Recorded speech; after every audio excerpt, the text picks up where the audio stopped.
My name is Habiba Abdulrahman. I am 31 years old. I am a sustainability advocate, especially focused on sustainable fashion, because that is one aspect of climate change that it's not really being talked about, and also sustainability influencer. And I was born and raised in Mombasa. That's where I grew up and studied from primary to high school. As a young person, I was always so creative. And being a firstborn, I always had, I think, the leadership in me. My creativity started when I started attending singing classes. So in primary, where I studied Star of the Sea, we attended singing classes where we did travels to Nairobi for these performances, and also a lot of art and poems as well. I was into poetry. For university, I went to Malaysia, where I did my diploma in business administration in Nila University for 2.5 years. I came back and I also enrolled in Lower Kabete Intel College, which offered a course for University of Sunderland, where I graduated in business management. While I was still studying, I was also working at Ahmed Nasir Advocates as an administrator, and that was my first job in Nairobi. So I would say as a firstborn, that was a big deal for me because I needed to be independent at a very young age. I would say 21.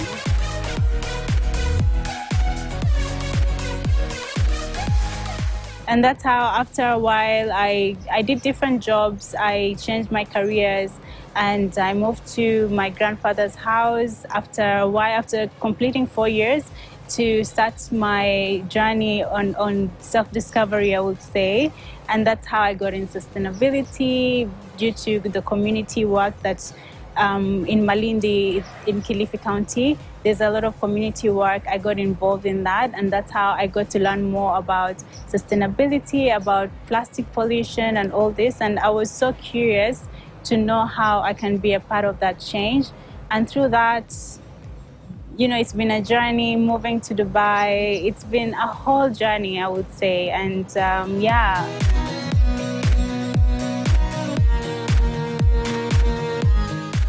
I'm also the founder of Trashion Kenya initiative, which is on educating young people and building community on sustainable fashion, and also to raise awareness about the upcycling side of fashion, but also using that as a way of campaigning for a better sustainable future. So I can say that, although I would say I'm not fully a climate justice activist, I would say more of a climate justice advocate, because that's what I advocate for, social justice and all that. So I would say that is where my passion lies. In Trashion Kenya, we're a small team.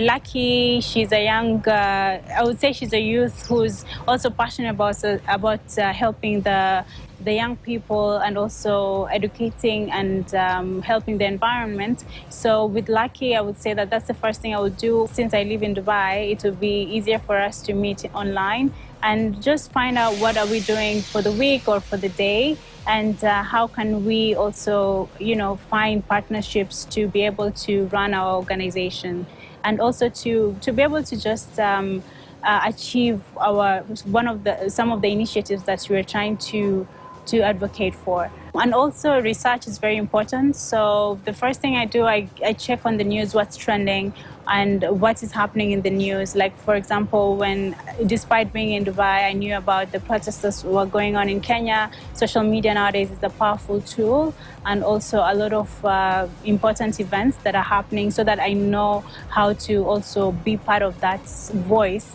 So as a content creator, I would just research on how I can better my content, create content, take videos, photos, plan my day, also reach out to different brands and find ways of partnerships or collaborations. And young people who's watching this should be on top of conservation, because it's a way of life.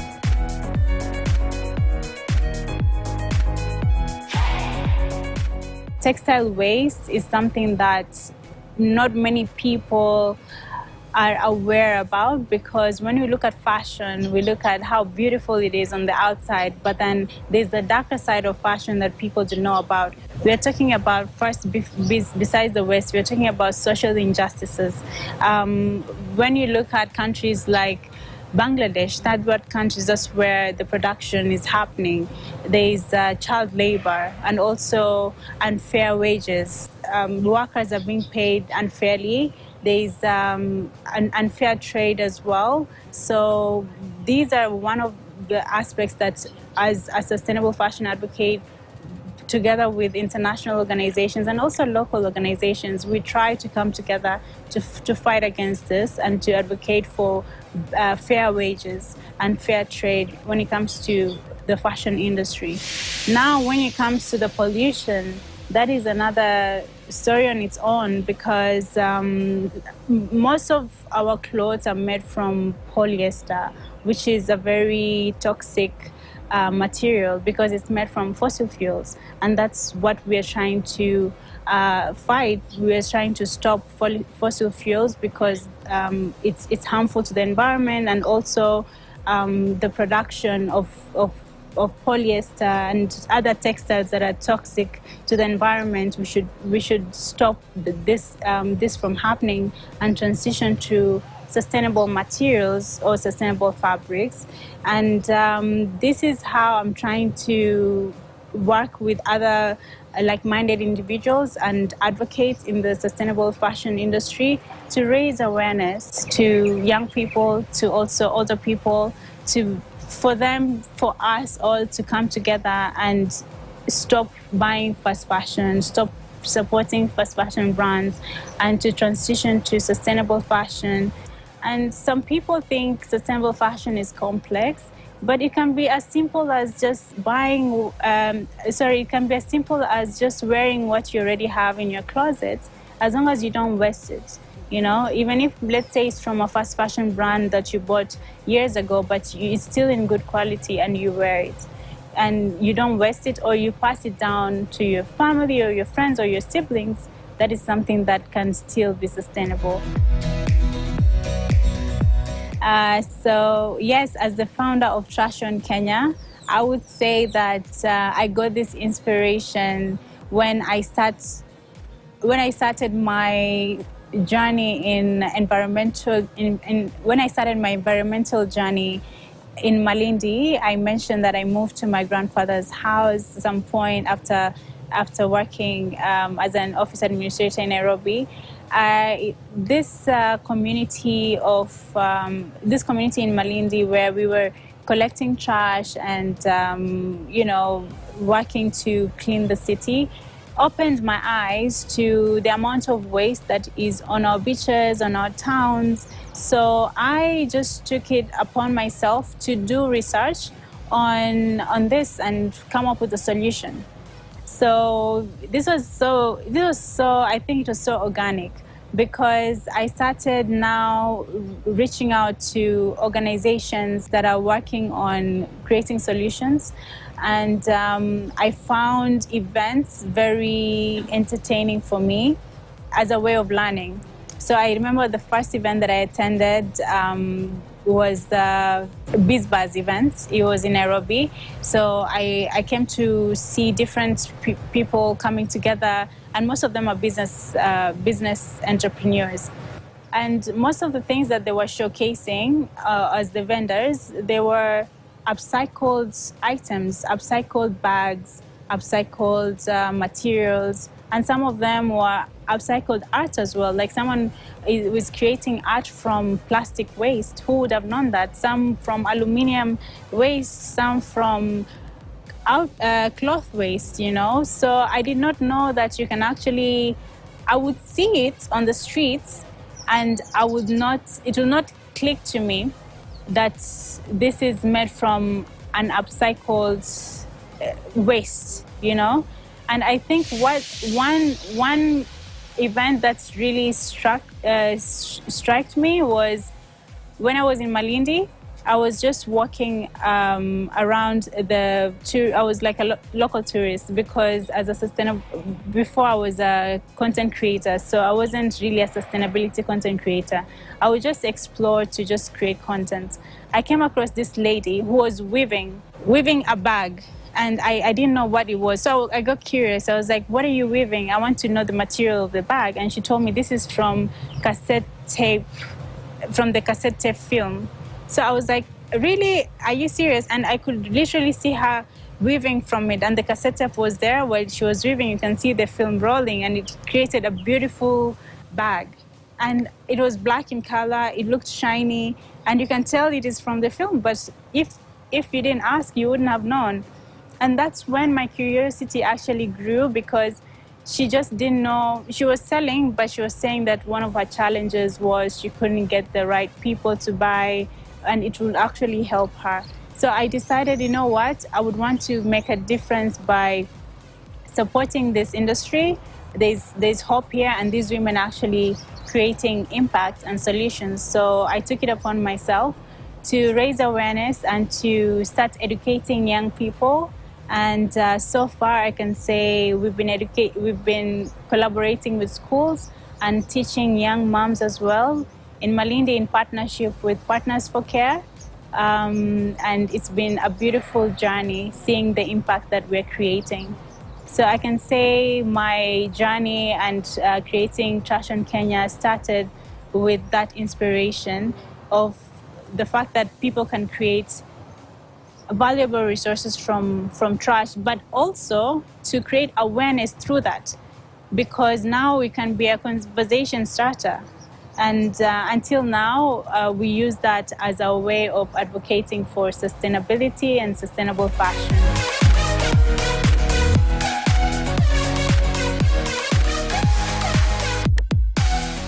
We are taking a commercial break, and we will be right back. Keep it millennial on the move.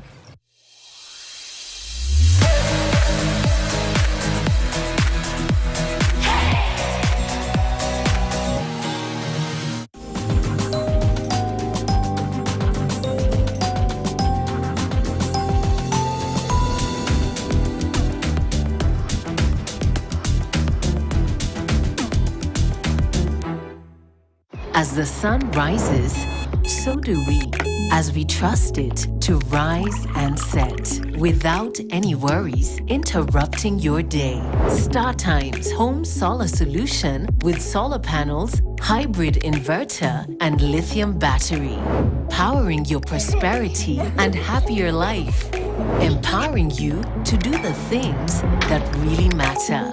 A complete and reliable home solar solution. Call us today.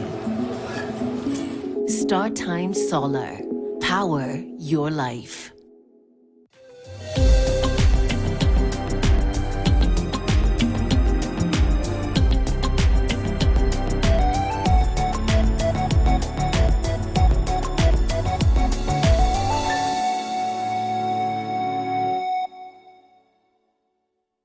StarTime's home solar solution with solar panels, hybrid inverter, and lithium battery, empowering you to do the things that really matter. A complete and reliable home solar solution. Call us today. StarTime Solar. Power your life. Cheki, ni juicy. Flavor zote tamu tena fruity. Ayubot kuna vitu zinakuudhi. Usijali my bro, hebu kama taka juicy juu ni juicy. Flavor zote tamu tena fruity. Ayubot kuna vitu zinakuudhi. Usijali my bro, hebu kama taka juicy juu ni juicy. Flavor zote tamu tena fruity. Ayubot kuna vitu zinakuudhi. Usijali my bro, hebu kama taka juicy juu ni juicy. Flavor zote tamu tena fruity. Are you bored? Kuna vitu zinakuudhi. Sijali my bro, hebu kama taka juicy juu ni juicy. Flavor zote tamu tena fruity. Are you bored? Kuna vitu zinakuudhi. Sijali my bro, hebu kama taka juicy juu ni. Get the football you want and get it all on DSTV. DSTV delivers every heart-pounding moment, every jaw-dropping play, and every unforgettable goal. Experience the passion. Feel the intensity. Football isn't just a game, it's your life.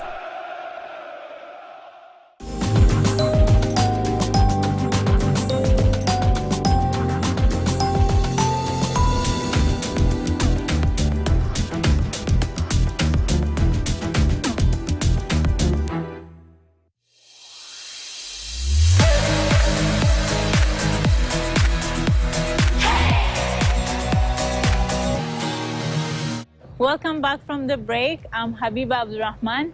I'm a sustainable fashion advocate and climate justice advocate as well.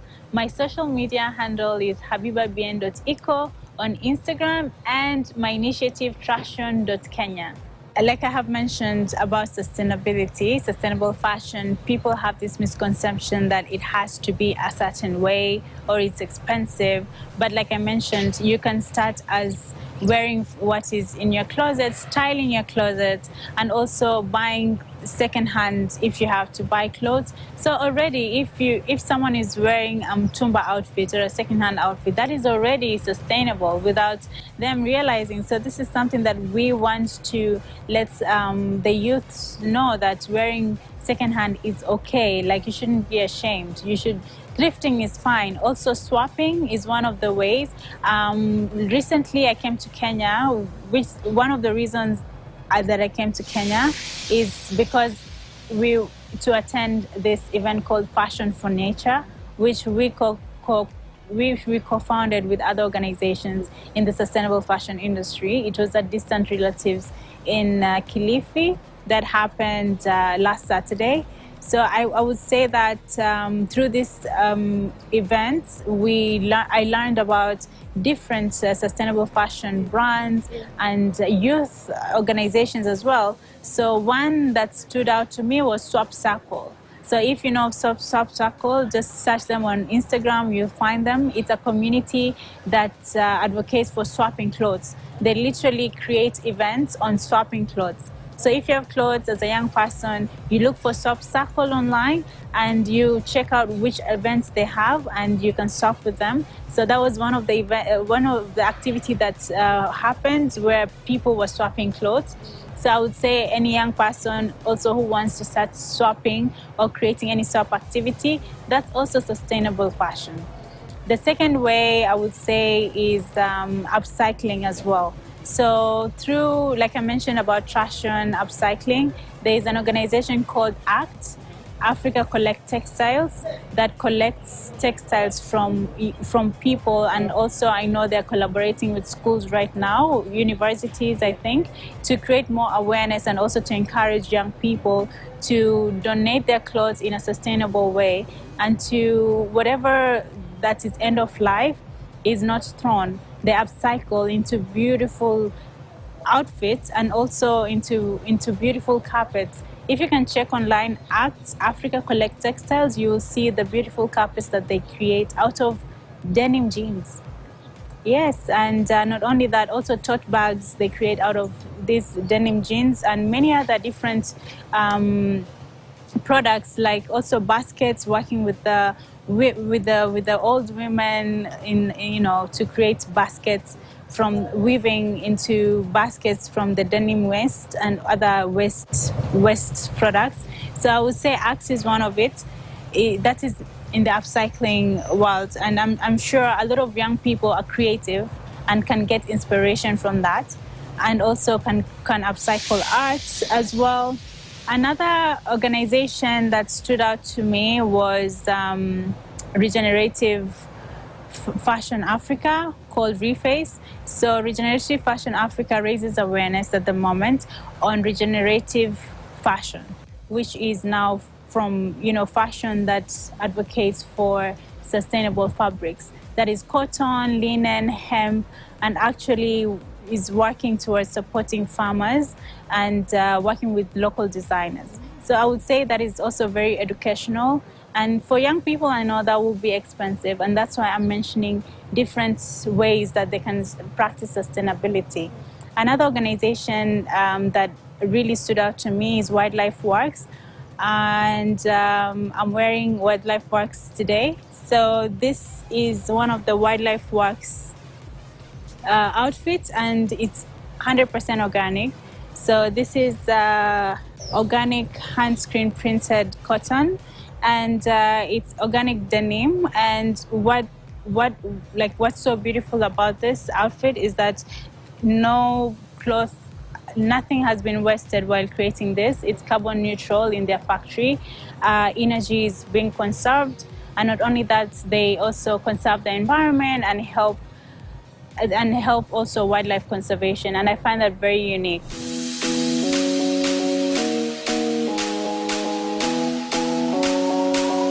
This is a very interesting part of my life because never did I ever think that I'll be part of a pageant. But like when I was in Dubai, I was exploring different avenues and different activities that I can be part of. So my first pageant was Bengshi Universe. That was in 2022. It was about women empowerment and also talent, because for me as a sustainable fashion advocate and content creator, I wanted to really take this platform and raise awareness about this. And I told myself, you know, why not? Why don't I apply for it and actually showcase that on a global platform? So at Bengshi Universe, I was lucky to be first runners-up. Yes, and that was like the highlight of my year that year. And the second most recent pageant that I took part in was Mrs. Earth UAE 2023.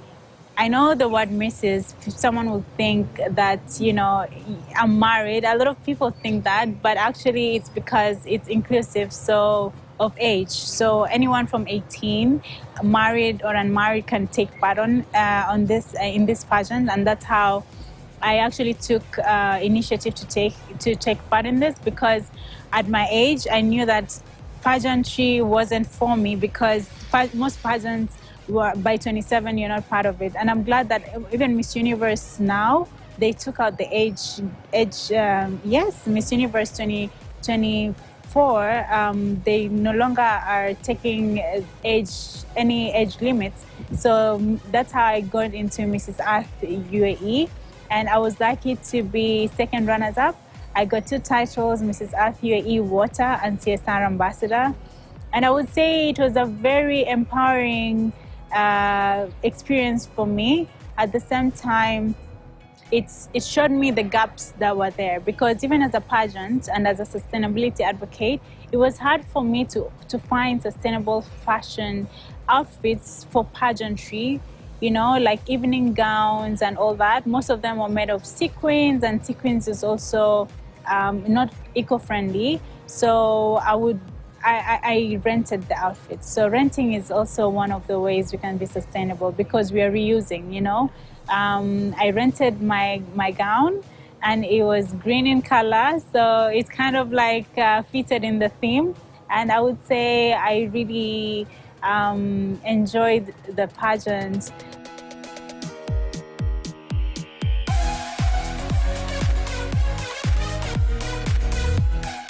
If any young person is on a journey of wanting to learn about climate justice, I would say Climate Justice Camp is the camp for you to apply and to be part of it. And you never know, you don't need like skills by saying, oh, big impact. But as long as you have that passion of wanting to make a difference, I would say Climate Justice Camp is one of the camps that, you know, young people can take part in. First, follow us, Trashion Kenya. Be part of our initiative. Join us and let us know how you would want to join hands as young people, and together we can make more impact. I would say also second, we are on social media right now. As young people, ask yourself, what are you posting? You know, is it beneficial? Is it educational? You know, am I just posting for fun? What am I posting? Is my content inspiring?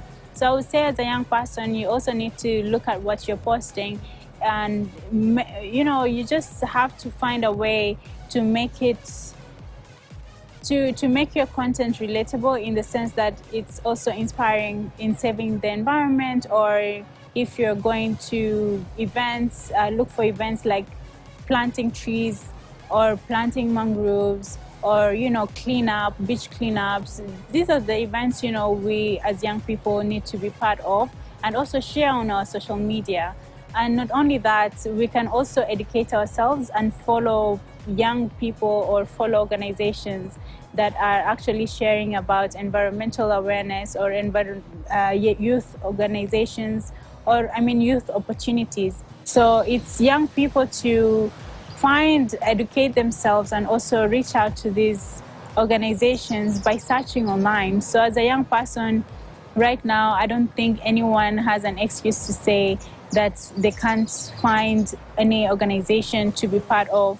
And lastly, I would encourage young people to be as creative as possible in this kind of initiatives, because Trashion started due to creativity and inspiration. So there's no one way of being an environmentalist. You could be an artist singing, you could be into poetry, you could be into upcycling art, and also painting. So it's not just about one way. Also through fashion, that's how we're advocating for climate action and climate justice. So I would say young people can also find ways in being creative to advocate for climate action.